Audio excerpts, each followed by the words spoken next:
My channel. ఇప్పుడు వచ్చేసి మనం సారంగపాణి జాతకం మూవీ రివ్యూ చూద్దాం.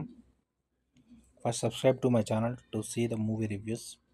ఇప్పుడు వచ్చేసి మూవీ రివ్యూ విషయానికి వస్తే, ఇందులో డైరెక్టర్ వచ్చేసి ఇంటగంటి మోహన కృష్ణ, హీరో వచ్చేసి ప్రియదర్శి. ఇప్పుడు మూవీ విషయానికి వస్తే, మూవీలో స్టోరీ లైన్ ఏంటంటే,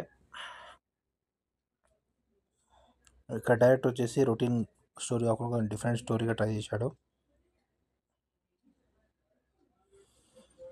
ఇప్పుడు స్టోరీ విషయానికి వస్తే, హీరో వచ్చేసి కార్ షోరూంలో సేల్స్మెన్గా పనిచేస్తుంటాడు.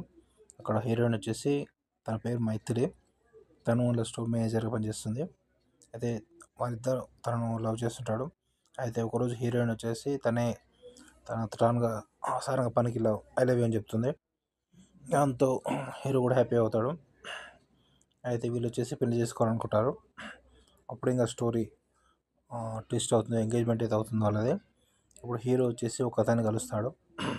తను వచ్చేసి జాతకం చూస్తాడని చెప్పి తను కలుస్తాడు పబ్లో. అయితే అతను వచ్చేసి తను పెళ్లి చేసుకుని తను ఒక మర్డర్ చేయాల్సి వస్తుందని చెప్పి అంటాడు.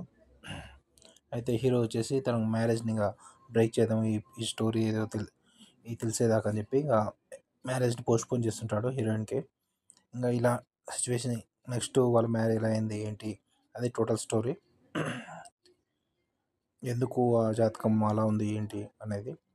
ఇప్పుడు నెక్స్ట్ వచ్చేసి అందరూ యాక్టింగ్ ఎలా చేశారు అంటే, హీరో అయితే యాక్టింగ్ అయితే బాగానే చేశాడు. మూవీ స్క్రీన్ ప్రజెంట్ అయితే బాగానే ఉంది. కామెడీ బాగుంటుంది. ఇక్కడ వైవా హర్ష కామెడీ బాగుంటుంది. హీరో ఫ్రెండ్ కామెడీ కూడా బాగానే ఉంటుంది. స్టోరీ కొంచెం పాత అనిపించినా కొంచెం కొత్తదనం వస్తుంది. ఎమోషన్ సీన్స్ కూడా బాగానే ఉంటాయి. బ్యాక్గ్రౌండ్ స్కోర్ కూడా బాగానే వర్కౌట్ అయింది.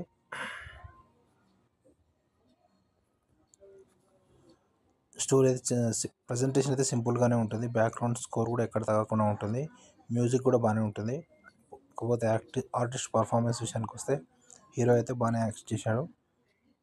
ప్లస్ హీరోగా కామెడియన్గా అన్ని రీసెంట్గా మూవీస్ అయితే బాగానే తీస్తున్నాడు. హీరోయిన్ కూడా పర్ఫార్మెన్స్ బాగానే ఉంది. నెక్స్ట్ వెన్నెల కిషోర్, వైవా హర్ష వీళ్ళ కామెడీ కూడా బాగానే పండించారు. టెక్నికల్ విషయానికి వస్తే, మ్యూజిక్ డైరెక్టర్ మ్యూజిక్ బాగానే తీశాడు. బ్యాక్గ్రౌండ్ స్కోర్ కూడా బాగానే ఉంది. విజువల్ ఎఫెక్ట్స్ కూడా బాగానే ఉన్నాయి. ప్రతి ఒక్క క్యారెక్టర్ కూడా నీట్గా ఎలివేట్ చేశారు. ప్లస్ పాయింట్స్ వచ్చేసి hero comedy scenes, direction. Minus points వచ్చేసి స్టోరీ, రొటీన్ స్టోరీ, అనవసరపు సీన్స్. మూవీకి రేటింగ్స్ వచ్చేసి 3/5 ఇవ్వచ్చు. Subscribe to my channel to see the movie reviews.